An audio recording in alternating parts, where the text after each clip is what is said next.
Hi, everybody. Welcome.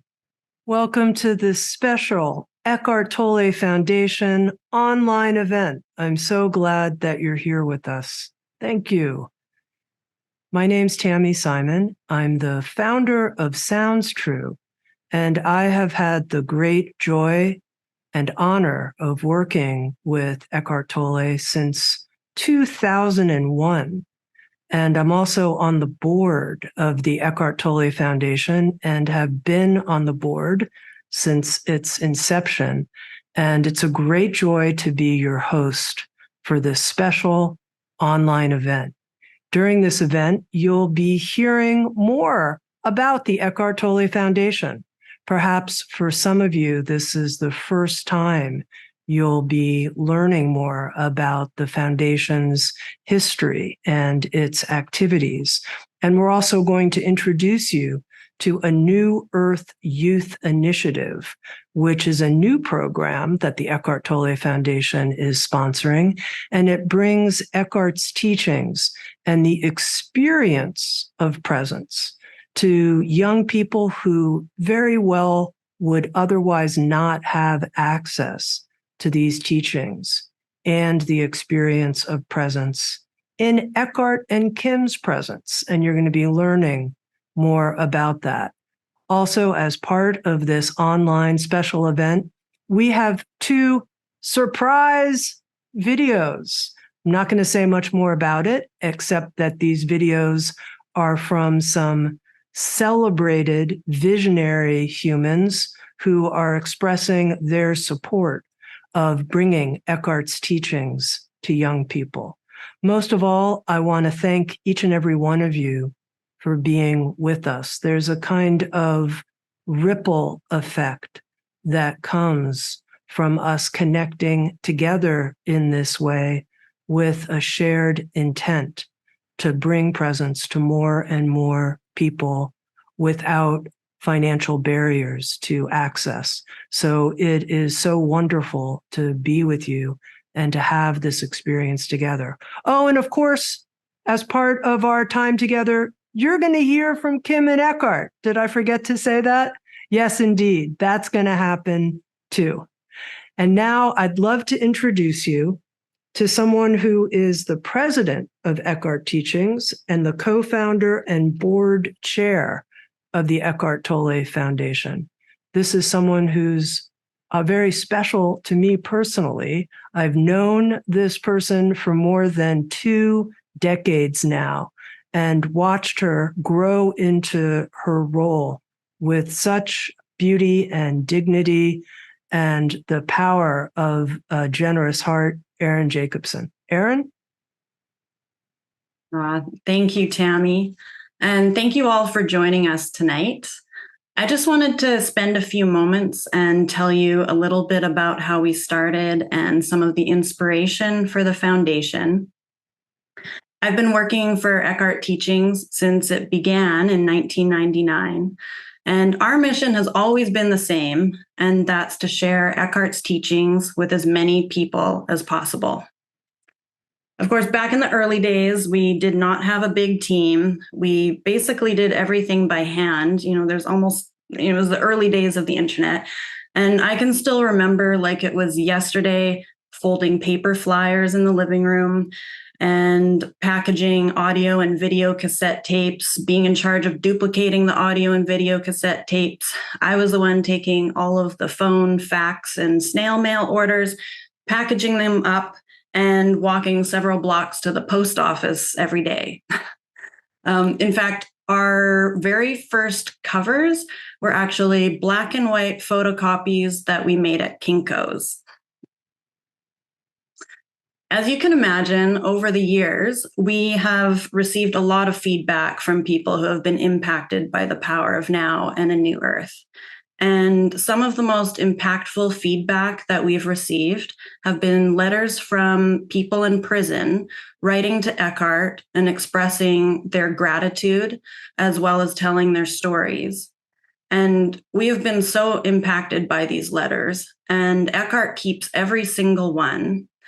And even though we were impacted, it still made us think about all the communities with very little access and we were wondering, like, how can we help them? And giving back has always been a part of Eckhart teachings, and we've been doing so by giving those that can't afford to pay event scholarships, access to online courses. We have a lot of teachings available for free on YouTube and other streaming platforms. And even though that we've been giving individuals help, we still wanted a way to be able to focus and give back to underserved communities. So in 2016, we launched the Eckhart Tolle Foundation, and we chose to support incarcerated people, hospice patients, and the underserved youth. We've had a couple of large conferences where all the proceeds went to fund the foundation. We've been giving tens of thousands of books away to prisons, hospices, and the underserved youth. We've brought the youth to learn directly from Eckhart and Kim in person. And we've given grants to these communities. And we also recently partnered with Adovo, and they are providing tablets and access to Eckhart and Kim's teachings to over 250,000 people. And we're also planning for Eckhart to speak in a couple prisons soon in person. And tonight, we're highlighting the underserved youth because they need mental, emotional, and spiritual support. And not only for their own personal well-being, but because they represent humanity's future, and this world needs more conscious and aware people. We are committed to helping these communities and help them relieve the suffering caused by the dysfunctional egoic mind so that more people can show up in their lives present and aware and in touch with their essential nature. If you're inclined to be a part of this impact, we have 3 ways that you can help. Number 1, by sharing our social media posts about our book donation programs and our grant programs with your networks. Number 2, we of course graciously welcome any donations. And number 3, and it truly is the most important, my personal favorite quote of Eckhart's has always been, "The world can only change from within." And that does mean that you being here, connecting to presence, and continuing to practice living your life from presence is the most essential.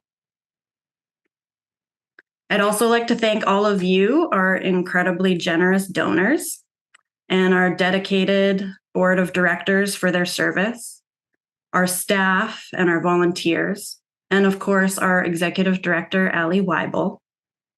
All of you are making this work possible. Now it's time for our first surprise video, expressing their support for the work that we've been doing by bringing Eckhart's teachings to young people. This person's team reached out to me several years ago in hopes of connecting with Eckhart.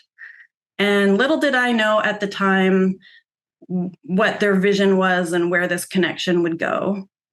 I'm amazed by this person's commitment to sharing Eckhart's teachings with his massive audience.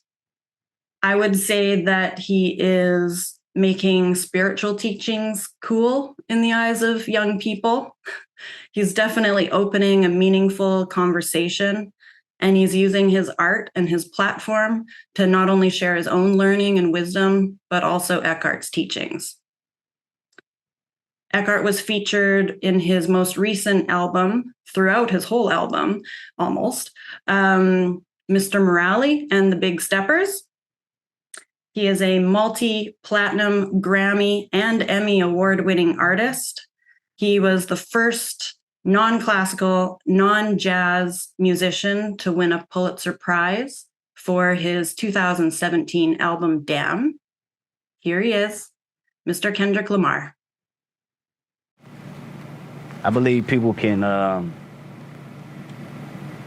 they truly can use, well, not people, young people. Young people need to hear Eckhart's words the most, because today we live in a society where it's so many things pushing and pulling, whether it's a lifestyle, social media, friends, trends. So many things consume young people and, their decision making. And to truly crack that code and have that balance, everybody wants nice things, right? But to have that balance is to also go within, as I said before. I wish I would have read these books when I was 16, when I was 13. I'd probably be far more advanced in my personal life and my daily, interpersonal dynamics, not only with people, but with myself.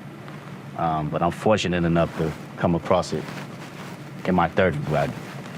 But for the kids that's out there listening, if you're 12, 13, 14, 15 and up, I truly recommend that you get into it because it'll open your mind up further than you can even imagine, further than the things that you want, further than the things that you think that you need. You'll explore a whole new journey of self-worth, passion, purpose, creativity, and stillness within yourself. It's worth it, 100%. Not only on a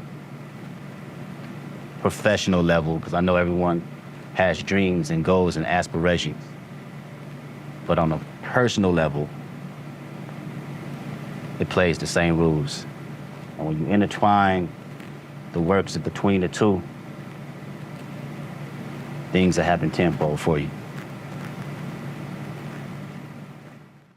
Kendrick Lamar saying young people need to hear Eckhart's words the most. What a terrific surprise video. Let's learn more about the New Earth Youth Initiative. And to share with us more about the details, we have a fellow board member of mine on the Eckhart Tolle Foundation board. One of the best parts of participating on the board is the type of allyship and friendship and creative partnership that I can have with somebody like Elizabeth Lesser, co-founder of Omega Institute, author of several best-selling books, including Broken Open, How Difficult Times Can Help Us Grow, and Cassandra Speaks, When Women Are Storytellers, The Human Story Changes. Elizabeth, over to you. Okay, thank you. Hey, everybody. What a pleasure to be with you. It's a cold, chilly night here in New York, and I imagine you're all coming in from all over the world and the country. It's just great to feel everybody on the Zoom and YouTube and wherever you're joining us. So I'm here to introduce our next guest, but first I want to tell you briefly about the Foundation's Youth Initiative. We're calling it the New Earth Youth Initiative. And it's really meaningful to me to be working on something about young people and kids, because I've been in education my whole life. I started out as a kindergarten and elementary school teacher, and then I worked my way up to working with grown-ups in education when I co-founded Omega Institute 47 years ago. And it dawned on me as I worked with kids years ago that grown-ups also need to keep learning, that it's actually imperative for adults to learn how to grow and change and expand our consciousness as we age. And not just getting facts, but the important things like, how do I quiet my mind and open my heart and relate to the mysterious parts of myself, my soul, my consciousness? And throughout my 50 almost years at Omega, I've had the privilege of being in the presence of educators of the mind and the heart and the soul, people like Eckhart Tolle, although there's really no one like Eckhart Tolle. And I got to really experience him in his full Eckhartness back in 2008 when I helped Oprah produce a webinar focusing on A New Earth, the book, the 10 chapters. I don't know, many of you may be tuned into that.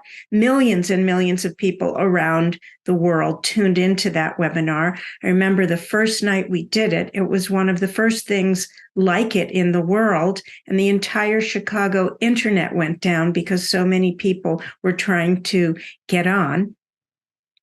And I learned during that his work wasn't just for serious spiritual readers and seekers, that anyone trying to figure out this tricky thing called being human could access the depth and the scope and the magnificence of his work. And that made me think, well, then kids could also. And young people don't just need to learn how to read and write and do math. They need education of their hearts and their minds and souls. The way Kendrick Lamar was saying, if only he had had that learning way back in his early teens, what a difference it would make.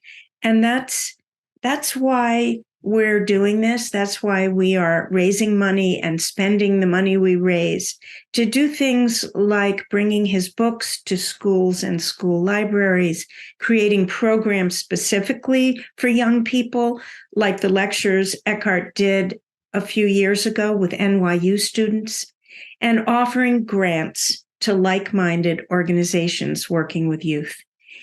And I'd like to introduce you now to a leader from one of those organizations, and he happens to be a dear friend of mine.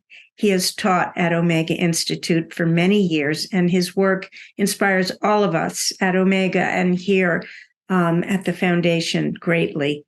His name is Andres Gonzales, and he's one of the 3 co-founders of the Holistic Life Foundation and the co-author of Let Your Life Shine, which is a powerful book that documents the way yoga and meditation have transformed and empowered thousands of historically underserved kids in Baltimore. For 20 years, Andres has shared wellness, healing, and present moment practices in public school systems and beyond, breathing life back into a community destroyed by drugs, poverty, and systemic racism. And what I love so much about Andres is how he personally walks his message in the world. He has this message that love can heal any heart, including our own. And he is that kind of healer. And welcome, Andres.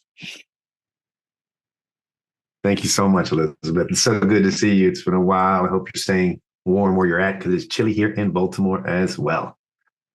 So before I get to just a few of the topics that I wanted to address, I really just want to give a quick shout out to the Eckhart Tolle Foundation for all the amazing work they do. You know, the Holistic Life Foundation has been going for 20 years, and you know, recently they've been supporting us not only financially in terms of giving us funds to help run our Holistic Roots program, which is a mentoring program that's really helping these underserved kids in the city, but also they've donated books to us. Countless amounts of books. I mean, books on top of books on top of books so we can give them to the youth, to the adults, to teenagers, to anyone that we run into in all of our programs. They're accessible and they're there to spread his message and his truths. And they just amazing what they're doing. And this new initiative as well is incredible. And it's so needed. And I've seen it through the work I've been doing for over 20 years now, all across the nation and across the world. And I wanted to start by talking about a metaphor and how important this work is. You know,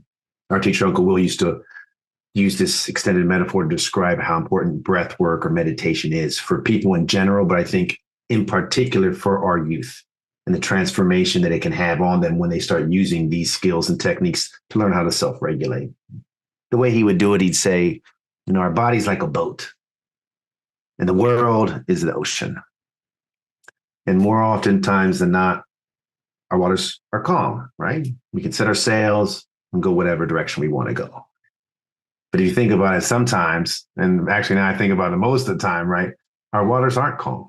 right? That we're bombarded by external and internal stimuli. Externally, we have what's going on in the world. You have your family, you have your friends, your parents, your loved ones, significant others, you have coworkers, bosses, you have society, social media, politics, right?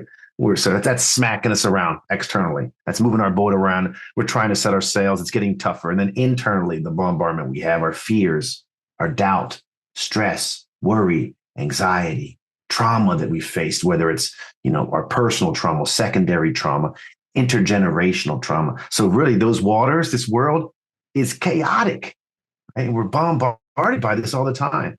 And it's pushing us around all over the place. So it's hard for us to set our sails. And our teacher used to remind us how the breath or meditation, that is our anchor that allows us to still ourselves, which in turn will still our waters, which will allow us to set our sails and go in whatever direction we want to go and achieve whatever it is that we want to achieve. And I've seen firsthand the amazing transformation this has with kids. So we're based out of Baltimore, and we're in Northwest Baltimore. So like where the wire came out, like the hood of all hoods, right?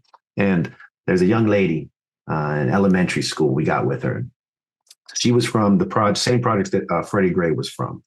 And for some reason, people would bully this girl, right? She didn't have, the cool clothes or the backpack. She was kind of, had a little less material wise than anyone else did. So they picked on her. They made fun of her. They said stuff to her. And we were always confused why they chose her, because her brother had showed her how to throw her hands a little, right? So he knew how to box, and he showed her. So I was always confused, like, why do you keep picking on this girl? She's going to beat you up. She's stronger than you. She knows what to do with her hands, right? So, we teach her some of these techniques, some of these practices of breath work and meditation.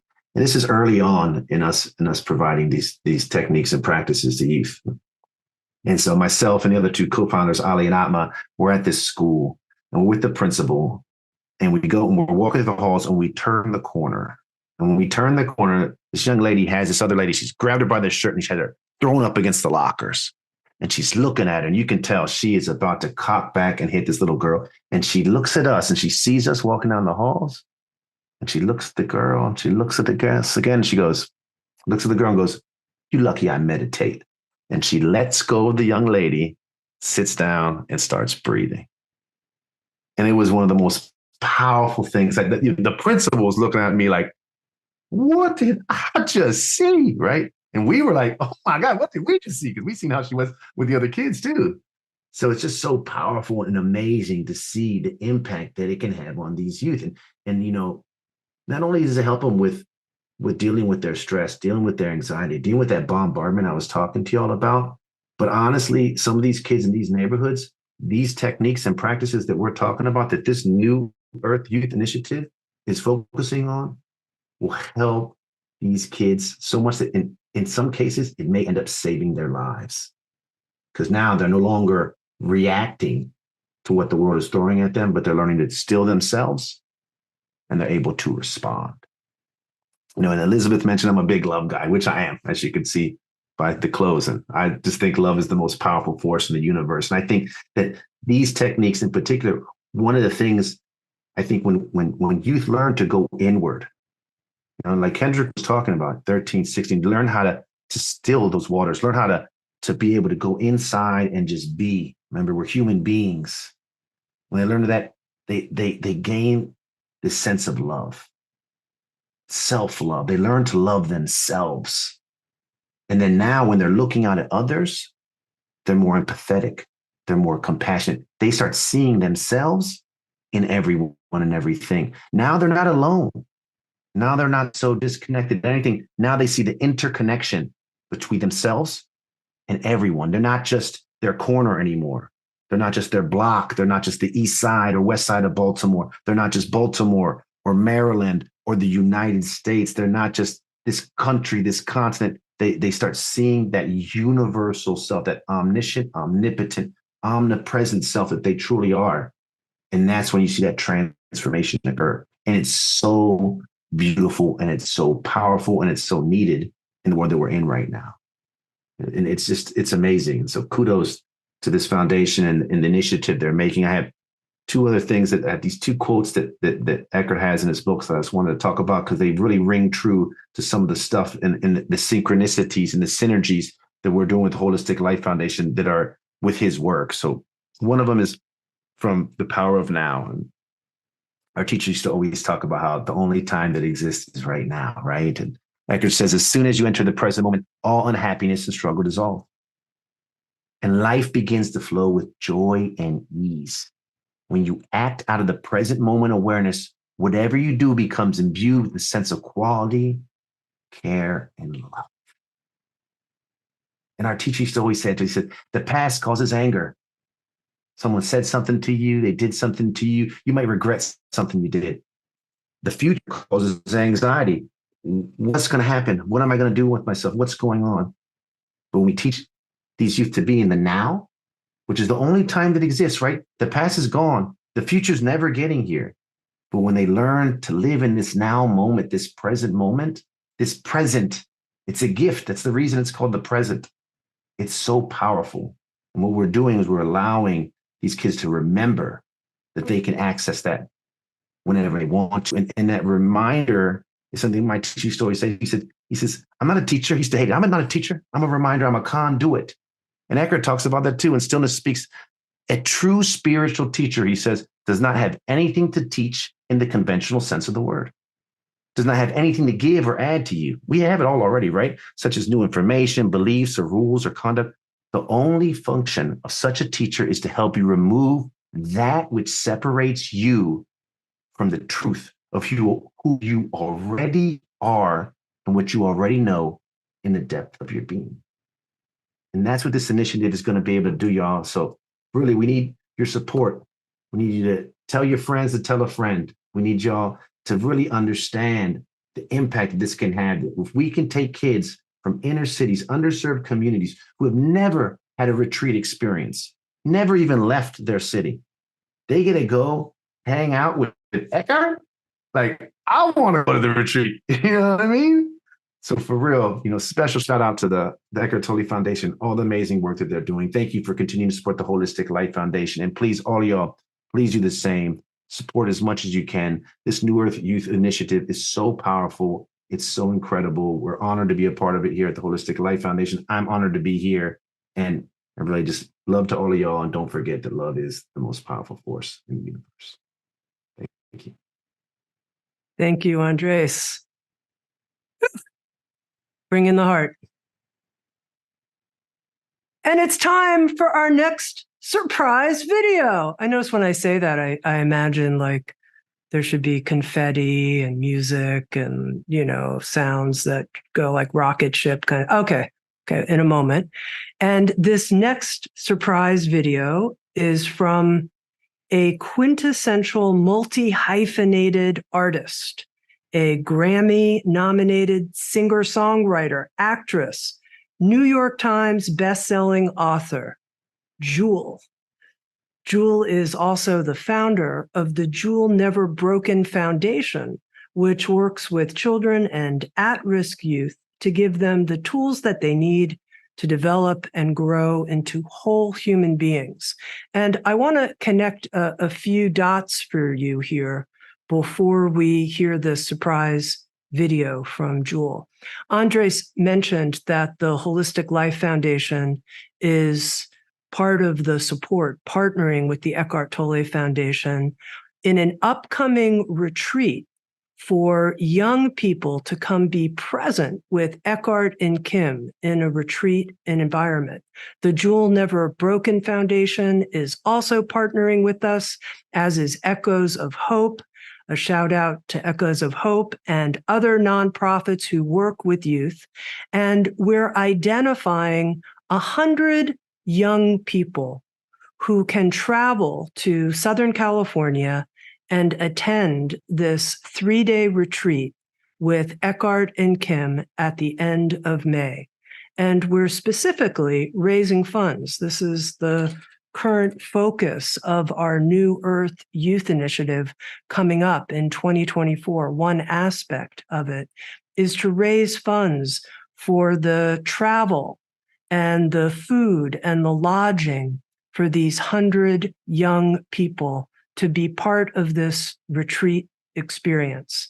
Eckhart Teachings is donating, gifting the tuition for the retreat, but you can imagine there are costs involved in bringing these 100 young people to the event and providing them with the travel, food, and lodging they need to attend. And that's our goal here in this fundraiser, is to raise funds specifically for these 100 young people to be at the retreat. We have a matching grant right now that's in effect. So when you donate, and I'd like to invite you, if you feel inspired to donate, there's a donate button below the player page to do so. And your funds will be matched. And this is our chance if this matches your inspiration. And with that, now let's have our surprise video with Jewel from the Jewel Never Broken Foundation. Hey, everybody, it's Jewel, and it is an honor to be here with you all today and support Eckhart. I know we are all here because we love him and his teachings. And I love what the foundation is doing to make sure that these types of teachings can get into the hands of so many people through the foundation, through the book programs, making sure it gets into the hands of youth, in prison systems. This is such important work. I really hope that you will donate and make more of these types of things possible. His teachings have helped not only me, but my youth in our foundation. We are a foundation that's been working in mental health with youth for 22 years. And I cannot tell you how many times our kids have come up to us saying how his books have impacted them and their life. I know this is not news to you. I know you're here because you know this, and we all agree. Eckhart has done incredible things donating books to our foundation, and it is just a privilege to show up here today because through his foundation, I know we can do such incredible work. Thank you, Jewel. And now we have the chance to hear from Kim and Eckhart directly. We'll start by hearing from Kim Eng, Eckhart's teaching partner, the founder of Presence Through Movement. Kim, here we go. Thank you, Tami. Hello, everybody. Hello, friends. So what I'd like to do is for you to sit kind of like in a meditative state, but we're not going to really do a formal meditation. This is something that you can do for yourself, like, 5, 10, 3 times, 20 times a day. And that is to be able to just sit in presence. And even though things are happening around us, there may be voices, there may be things that you see in the background, but we're just going to kind of allow that to kind of go in the periphery and hold our hands like with our palms up, maybe just on your lap, but the palms up in a receiving. So you're receiving that spirit within, receiving that consciousness that is within you. So not only that you are receiving it, so you are that hole in the fluid in which a life then can breathe through you, create through you. So as we sit here with our palms up, we're in that receptive, receiving, and also emanating that light of consciousness. So our purpose in life is unfolding of that spirit within, or as Jesus said, seek the kingdom of God within. Or Buddha, he didn't say it in those words of kingdom or God, but he said the end of suffering. And right now we are in these times, it's a challenging time. There's a lot happening in the world, and these youths is the next generation to create a new earth, to create a better world than what we have created. I mean, it's all been a process, and it's not always uphill, but it comes around. But They are our next generation. And we are, as what Eckhart calls, we are the frequency holder for this next generation. And these youths, I mean, as all of us have been challenged, not only by external, but by the internal, the ego, the mind. And these youths will probably also have to go through that. But if we hold that frequency of consciousness for these youths to be able to live in this world and create something that will be harmonious, peaceful, holy. And this is what we are moving towards. We're allowing that consciousness to come through the essence of who we are, come through our being. And we are that vehicle, just as those youths are the vehicle for the light of consciousness to shine through, for a new world to be able to be here, that we will end suffering, that will have the kingdom of God shine through us. So we are here to share this together, for it's one consciousness, one life that manifests through all these various forms.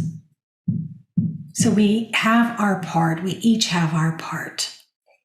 And maybe our part is just being a frequency holder. Maybe our part is working with the youths. So it doesn't matter what is happening in the family life of the youths. I mean, ideally, it'd be nice to be able to have conscious parenting that's happening in their family life. But just as each one of us, just as a school teacher even, they may have that student 1 hour, 3 hours, 5 hours, whatever, how many hours in a day. It doesn't take all day to be with a student. It just takes a moment of pure consciousness to be that light, where that student can then just basically transform. They will remember that time. We all can go back probably in our memories and think of somebody who has been there for us, no matter how small, in a way, short of time that it's been. But we, the older generation, the middle generation, and the younger generation, we're here to awaken, to unfold, to manifest a new earth, to be present, to let go of that egoic form and that identification with form, so that we can live and breathe.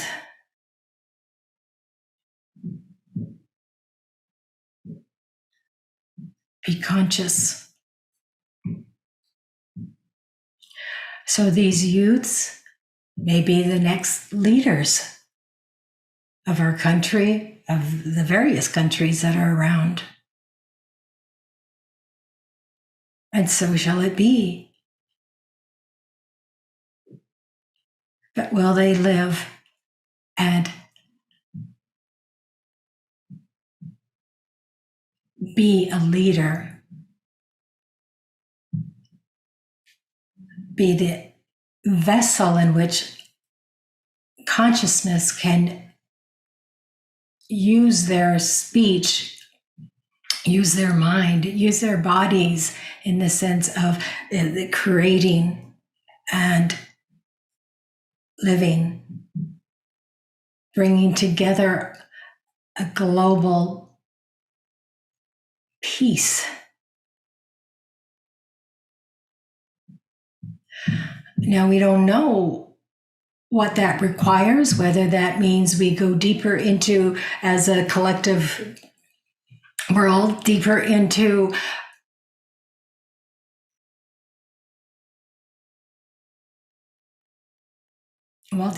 suffering, deeper into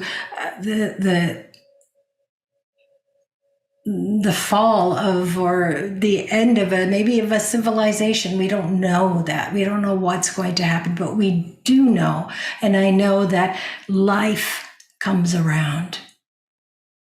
So it maybe take 5-10 steps back, but it'll come back around. And that's the evolution of human consciousness, is that we are evolving.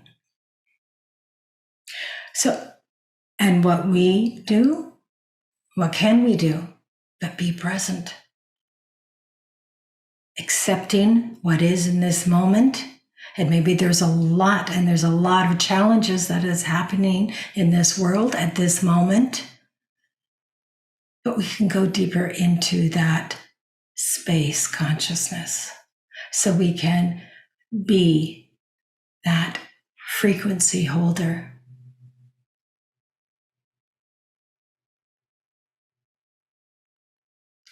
And from that space of being that frequency holder, we begin to learn and accept the spiritual laws of just accepting, allowing this moment to be as it is. Even though that there may be some challenging times, and there will be challenging times for youths. I think anybody who is going to go into a leadership role is challenged, and they will be challenged, but we keep coming back to being present, to connect with that consciousness. And since that consciousness is the one consciousness, we as the individual human beings are holding that frequency. So it's all just one consciousness manifesting in all these various forms, whether it's good, bad. For in the world of form, there are opposites. So there's going to be good, there's going to be bad, there's going to be happy, there's going to be sad. There's going to be good times and bad times, but within those times can then consciousness come through, and a shift begins to happen. Something will happen. And we know, if you go within, you know that the shift that is happening in, if we can say, the world of form, that it is transforming this world as we know it. And this is what is needed, is just for all of us together to be that frequency holder. So, speaking of the world, I forgot to check my time to see when I started. So I don't know whether I've gone over, I'm under, but it feels complete if we could just sit in against silence and just allow consciousness to feel that consciousness within you, with your palms facing up.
We are one and connected and holding that space for the next generation.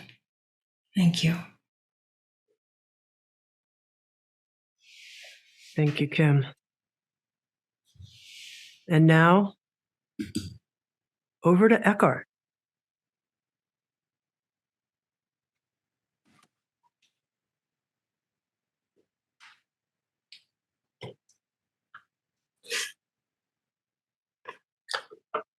Hello, everybody. Good to be with you. It's, as the Buddhists would say, an auspicious evening. The full moon has just risen above the treetops here. I've been watching it. And traditionally, those are very powerful moments in time for meditation and going within. So it just happens that this session here coincides with the full moon. We haven't been planning it.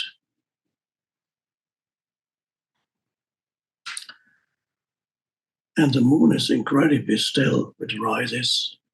It looks enormously big when it first rises, then it seems to get a little smaller, but there's such stillness around it.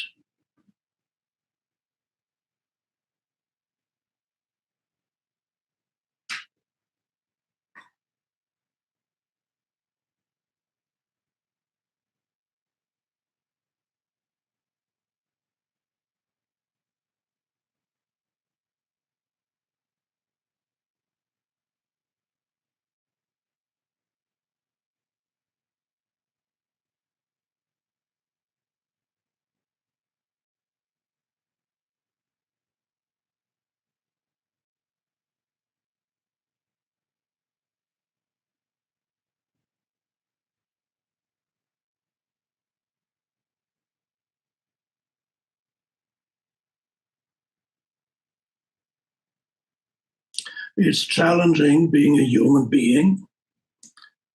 It's also an incredible opportunity for the arising of consciousness, but it is undoubtedly not easy. Humans are facing a seemingly endless succession of challenges. And challenges is already a positive term. Some people would call it bad things happening. When you become a little bit more conscious, you recognize that seemingly negative things that are happening, limitations arising in your life, obstacles arising, difficult situations, circumstances, people. And then at some point you realize that those difficult situations, in whatever form they manifest, are actually an essential part of being human and an essential part as far as the flowering of consciousness is concerned, the next shift in consciousness that we're moving into. So for young people, life is particularly challenging. The most difficult time in my life was childhood and adolescence, and many other people find that also. When you're a child, you're born into a particular set of circumstances over which you have no control. You're completely at the mercy of whatever circumstances you're born into. Your parents, your environment, family background, the culture you're born into, the environment, the country, all this, and there's nothing you can do about it when you're a child. You are seemingly the passive recipient of whatever life is throwing at you. And some humans are born into extraordinarily difficult circumstances, even as young children. And then you reach adolescence, and then often it gets even more difficult, because adolescence for many people is a very disconcerting time when you're halfway between childhood and adulthood, the time of transition. For many adolescents, it's a time of great upheavals and unhappiness, even when the external circumstances are relatively okay. They're being challenged by an inner turmoil in many cases. And they're completely unprepared for that, because nobody at school has prepared them for it. That as they enter adolescence, they're going to enter probably a time of inner turmoil, no matter what their outer circumstances are. And sometimes, if the outer circumstances are relatively okay, the turmoil, the inner turmoil, can be even greater than if the adolescents were born into poverty or to fight for survival every day. So whatever it is, it's not easy, and it's essential for youngsters to be prepared for, not just for adolescents, to be children, to be prepared for what's coming, and then adolescents to be prepared for what's coming when they grow into adults. And what we are attempting to help with in reaching as many youngsters as possible is teaching the basics of awareness, which is the key to transcending the suffering that otherwise arises in the human mind, that is inherited from generation to generation. So the most basic teachings for a young person, and it should start in childhood, is to be aware of their inner states rather than being at the mercy of their inner states. They may be at the mercy until they become a little older, of their outer circumstances, but they don't need to be at the mercy of their inner states, which means emotions and thoughts. If they could become aware, if it could be shown to a child, it's not complicated, that emotions arise and that it is possible to be aware of these emotions instead of being totally absorbed in them, being totally taken over by them, that it is possible to stand back, so to speak, and witness the emotions. There it is. That's extremely important in adolescence, when sometimes very negative and violent emotions arise. Is the emotion taking you over completely, or are you able to allow the emotion to be there, but not being totally absorbed in it, not being totally identified in it, so that it doesn't make you do sometimes things that are irreversible in many cases. So basic teaching is awareness of inner states that could start at the age of 6, and some individual teachers are kind of introducing that, making that part of the teaching. Has not yet entered the curriculum of many schools, maybe a few alternative schools. But the most important curriculum at school should not be any subject, whatever it may be, mathematics, English, or whatever language, geography, whatever. It's all secondary relative to what is primary, and that is to be aware. that should be the main subject in a more enlightened study. We are going in that direction. So it's awareness of emotions, which could be shown by role playing, by telling stories. All kinds of possibilities can help children to develop the ability to be aware. And the arising of awareness is the essence of spirituality. Another word for awareness is presence. The arising of presence is the essence of all spirituality. So that, if we can make that the main teaching, everything else will then fall into place. And so it should start in childhood, and then it becomes very important in adolescence, when emotions do tend to arise, powerful emotions. Also, not just awareness of emotions, but also to be aware of thoughts that arise. What are you telling yourself? These are simple things that can be taught even to a child. It's not complicated. By telling stories, as I said, by telling stories, by acting it out, role playing, a child can learn to become aware also of how they speak to themselves in their mind, the inner voice. What is the voice saying? So that they don't become the voice. Because if you are the voice, you've been taken over by the conditioned mind, the mind which is conditioned by your environment, by whatever circumstances you were born into, whatever your parents have done, what people have done to you, etc. The conditioned mind, yes, it's there.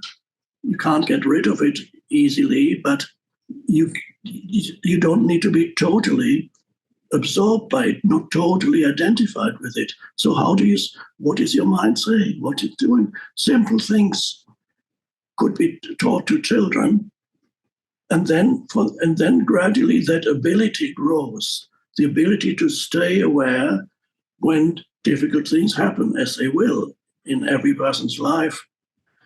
Every person is not only facing external difficulties, but also problems arising from the workings of the human mind. And the human mind also has incredible possibilities for manifesting and creating, but there's also built into the human mind a deep-seated dysfunction that everybody inherits. In some humans, it expresses it in a more acute form than in others. But in every human, this deep-seated dysfunction, which we could call the ego, the egoic mind, operates in one way or another in every person's life. So we have that. It's been recognized in all spiritual traditions that yes, humans are wonderful beings, the wonderful possibilities. They also have created amazing things, but also there is a huge downside to being human, and that is the inherited, let's call it by a more direct term, the inherited craziness of the human condition, of the human mind. So we all inherit a little bit of insanity, and sometimes a lot. If that were not the case, the world would not be the way it is now, when you see the enormous amount of suffering, most of it created by humans. Some suffering created by natural disaster, yes, but more suffering created by humans. But what does that mean? It's created by the consciousness, the collective consciousness in humans that creates this world. And that's what you hear about when you listen or watch the news tonight. What you're going to hear is manifestations of the collective consciousness of the human mind. And it's not pleasant. So this needs to be shown to young people, so that you would have a wonderful start. You'd have already the power given to you of how to face the difficult life circumstances that are going to come sooner or later. Sooner, probably. So you then give children, give youngsters this gift of showing them the possibility of being aware, of being present, instead of losing themselves in their emotions and in their thoughts completely. So that's really the essence, what we need to teach young people. Traditionally, the knowledge of this has always come in much later in life, when people are beginning to suffer more and more and more, and then they just can't stand it anymore. And at some point, there's some awakening. It's not guaranteed, but at some point, when humans suffer, they awaken. And for quite a while, people coming to talks and retreats, I've seen certain percentage of young people, but it's now, the percentage of young people seems to be growing now slowly. Traditionally, it's been people in the second half of life who've come because they have suffered enough so that they finally begin to awaken. It seems that humans need to suffer until there is the beginning of an awakening. But it doesn't have to be like that. Humanity has already suffered a lot. And I have observed two things in young people these days, seemingly contradictory. One is a high degree of disorientation and of aimlessness and of sometimes nihilism, nothing is worth doing. Sometimes a high degree of suddenly being possessed by some ideology that you subscribe to, that reduces the complexity of life to one or three single things. This is the answer. I have the answer for everything. So you become possessed by an ideology, and then you act it out violently sometimes. And others completely aimless, or they can't stand a seemingly empty life, so they take drugs and so on. So there's a very a negative development on the one hand, but I've also observed, and it seems almost contradictory into something, is an increasing readiness in youngsters to awaken. They just need to hear the message, but nobody has told them. They just need to hear the message, and then the shift can happen even at an early age. But the strange thing is the message, most youngsters have not yet been reached by this message. So there is, on the negative side, being young these days is very difficult. But I don't want to go into it too deeply. A huge challenge is that the technology that being absorbed in the virtual dimension, the virtual world, the screens that youngsters interact with, being drawn. This is a huge challenge for youngsters and a huge challenge for human consciousness. So that's one would need to address that specifically. That's one of the major, if not the major challenge for a young person now, is how to live with this new technology, not lose yourself in the new technology. And this technology is really an externalization of the human mind. So the human mind has always been a problem, losing yourself in your mind, which is the egoic state of consciousness, and having no awareness at all, being taken over by one thought after another. That's always been a problem already for hundreds and thousands of years. But now you have the additional problem, this incessantly talking, active human mind that comes up. It never stops. One damn thing after another, right? It's become now externalized to the technology. It comes at you. You interact with these screens, and it never stops. There's a continuous input of stuff. You're bombarded by stuff. And many youngsters these days, the major part of their reality is not this life here, the actual life that surrounds them. The major part of their reality is the virtual world. The virtual world has become more real to them than the real world. Humanity has never faced a challenge of that kind. It's for the first time, and it is an enormous challenge, enormous. This is why it's so important. So it's always been important to live consciously, but now we have no choice. If we do not bring awareness in, we are going to lose ourselves completely in that the externalized mind, which is a virtual world. The virtual world can also be helpful. We're using technology here to reach people. It can be helpful, but it needs to be used with awareness. Without awareness, without presence, it will consume you. So it's now an absolute necessity for humans to become aware. Otherwise, they will be consumed, not just by their mind.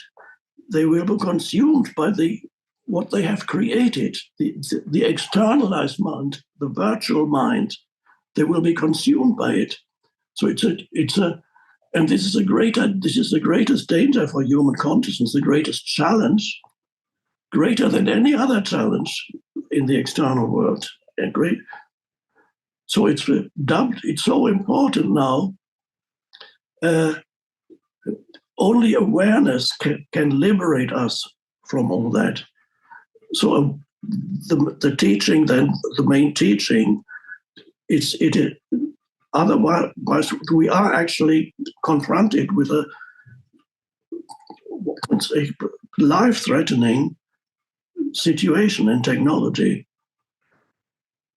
So it's not just, it's always been traditionally, the awakening of consciousness has it's always been there already for thousands of years. There've always been humans who have awakened, have been able to transcend the egoic mind and become aware.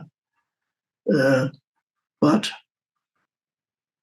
up until recently, it's been a kind of luxury almost. It was great.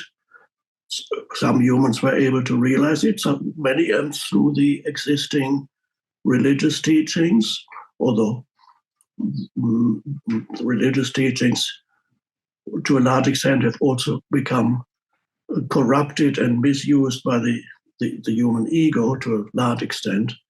But there've always been some who were able to awaken through that. But now that's not enough anymore. What we now need is an awakening on a much larger scale. And the possibility is there.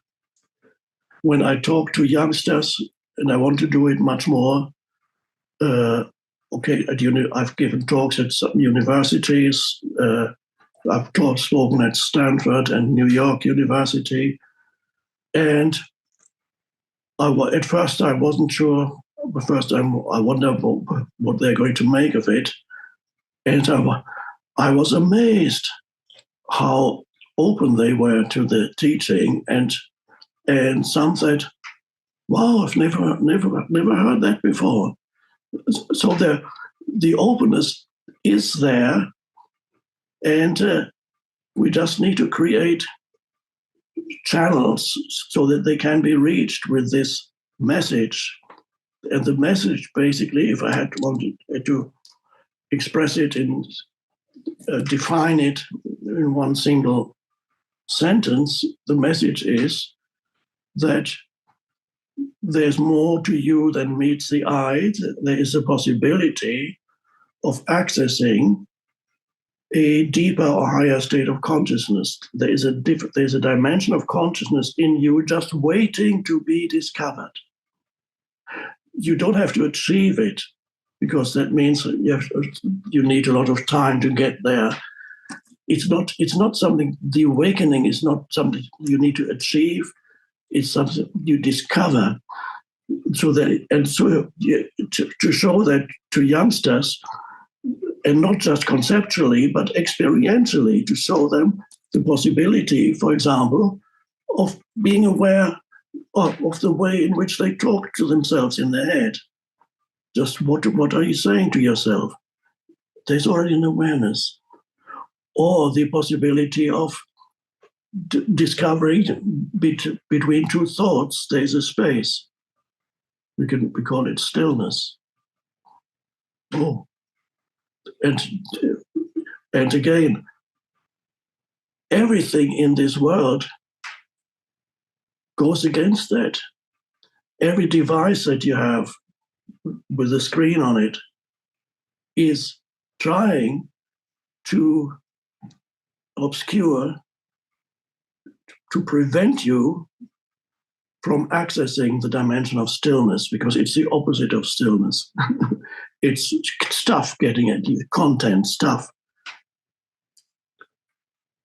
Another text message, another Facebook post, another this, coming, interacting. Never a moment of, And so the possibility to discover still, I mean, there are quite a few apps that you can get that teach you meditation, and that's good. So it can be used for a helpful purpose. It can be. Most of it is in the service of unconsciousness, this technology, but it can, but a small percentage of it is actually helpful. There are some apps that teach you how to breathe consciously, how to be aware of your breath. One of the simplest, most fundamental ways of accessing this inner dimension of stillness that transcends thought. Be aware of your breathing. So you have this little app. I tried a few on my iPhone and said, oh, that's quite good.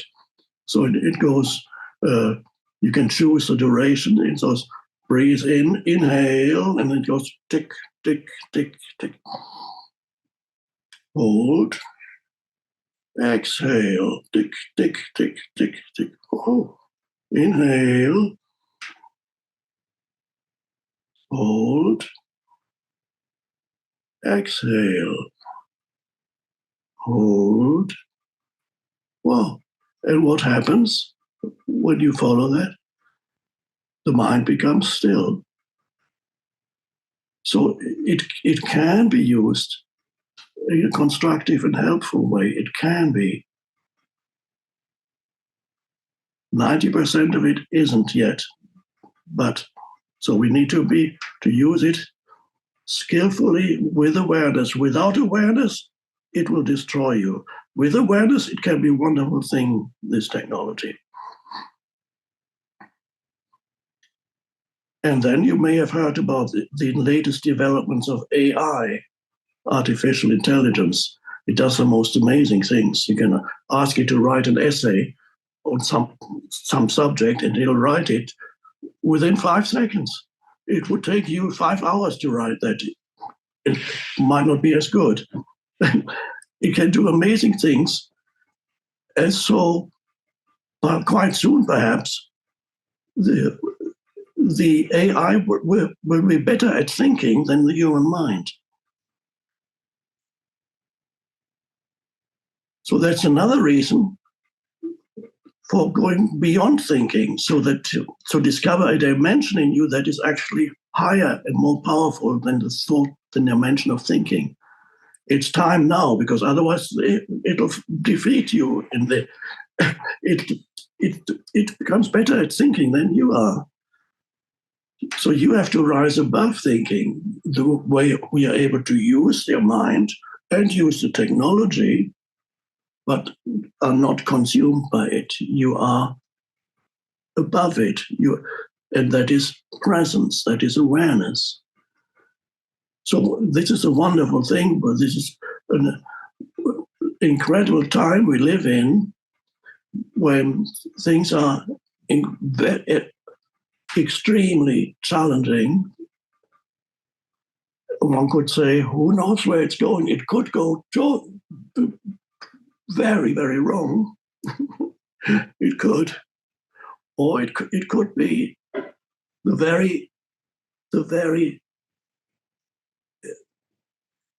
seemingly negative thing that we have created can be the opening into that higher dimension of consciousness that is waiting to be discovered in every human. And that's vital. It's waiting to be discovered.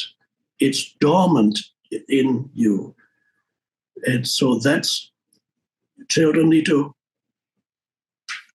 grow up with that, give a child this gift, and then the child will grow into an adult and will be able to use that, and then it will grow, it will become more powerful. Every challenge that then this human faces will make that human more conscious instead of drawing them back into unconsciousness.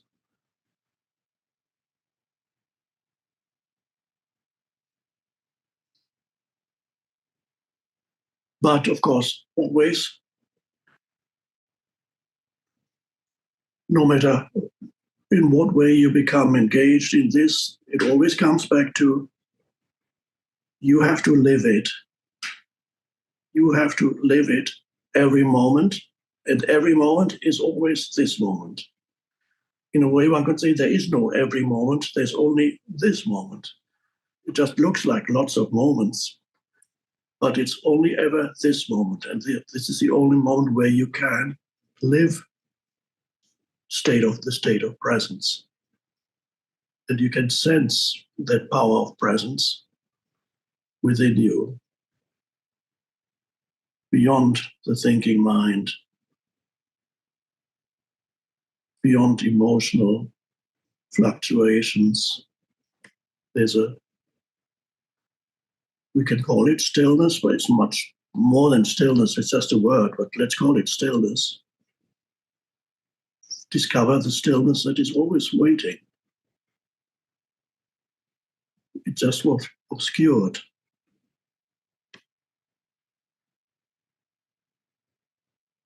So that is the most vital message for humanity.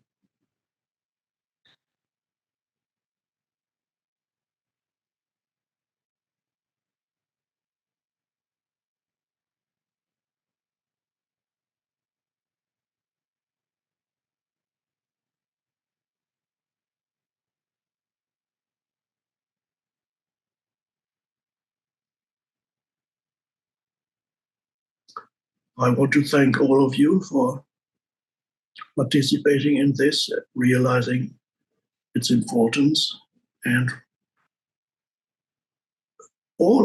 every one of you can contribute in some way.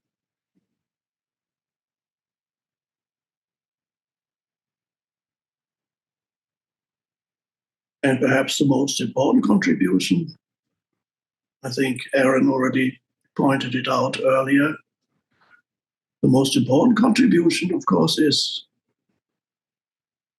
your state of consciousness. The world can only change from within.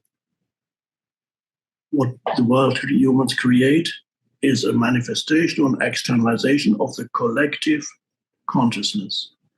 If the collective consciousness is dysfunctional, the outer world will reflect it.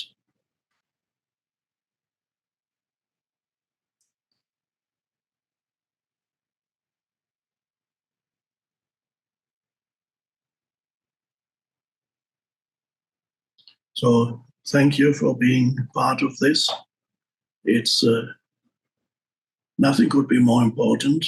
This is the purpose of your life, is to participate and embody the arising of what we could call the transcendent consciousness, the spiritual dimension, the shift.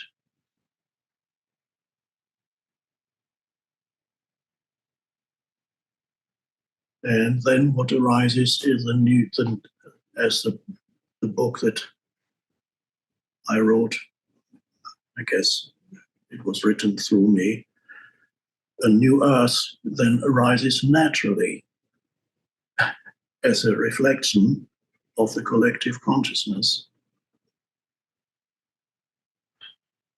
Thank you. Tami, back to you. Thank you, Eckhart.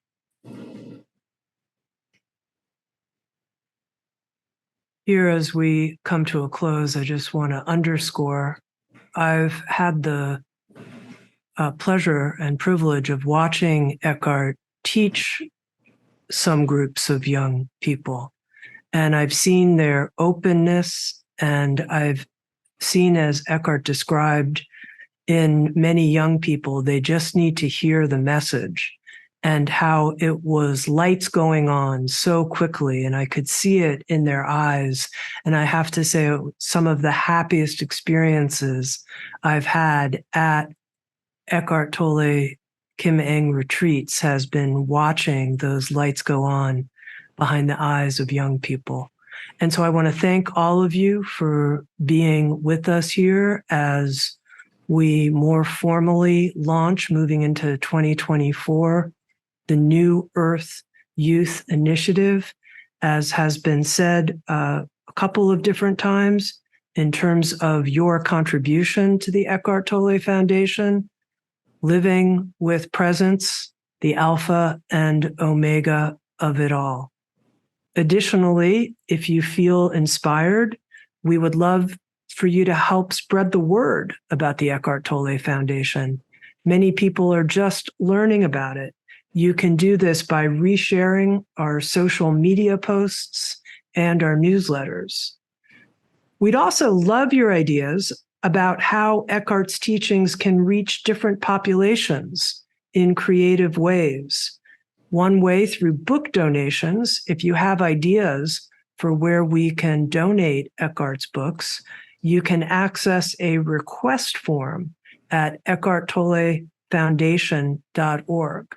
So again, if you have ideas and you'd like to share them with us about where we can donate Eckhart's books, there's a request form on eckharttollefoundation.org. We'd also love your ideas for connecting us with like-minded nonprofits like the Holistic Life Foundation and the Jewel Never Broken Foundation, or other ideas you might have about how we can bring the teachings of presence to diverse demographics and people who would otherwise not have access.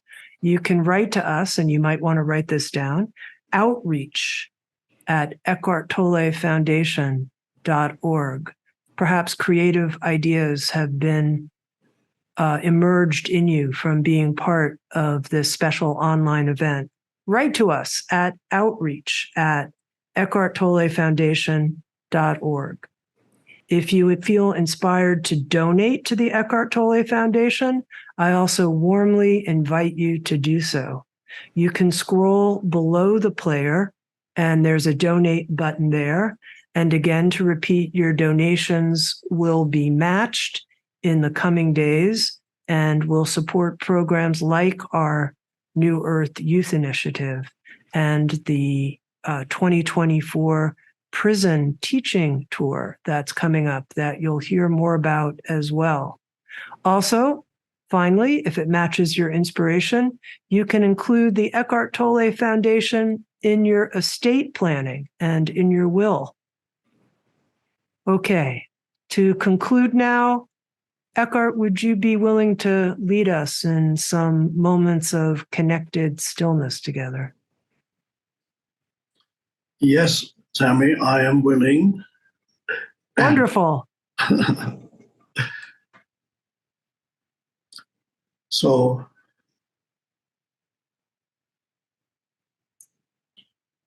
we come into the present moment so fully that we don't need to think about it, but just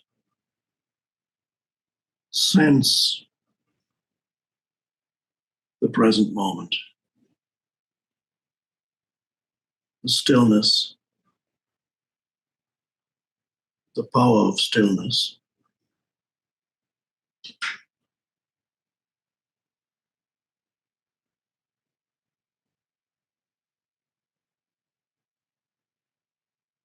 Thoughts fall away, but you stay alert and awake.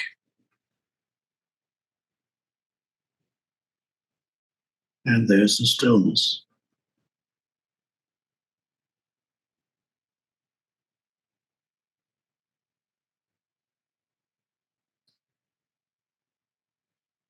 And that stillness is a presence.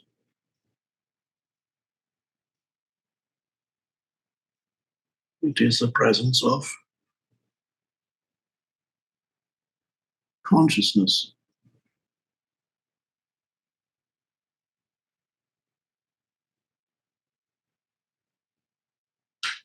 The light of consciousness. And then you realize that essentially, I am that. I am. You realize the essential I amness. I am that. It's an ancient Indian saying, Tatvam Asi, if I might be mispronouncing it, but I am that is the realization of your essential nature as consciousness itself. The person is secondary. More essentially, you are consciousness.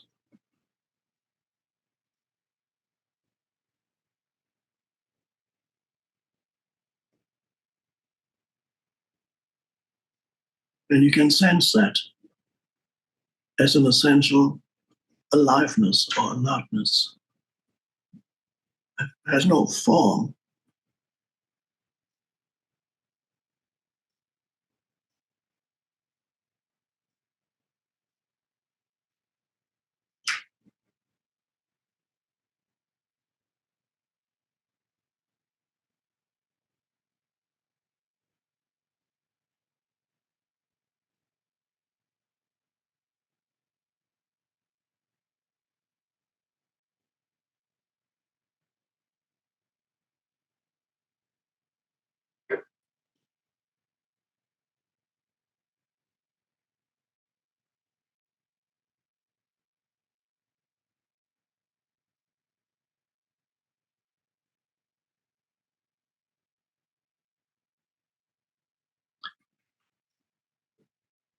Thank you.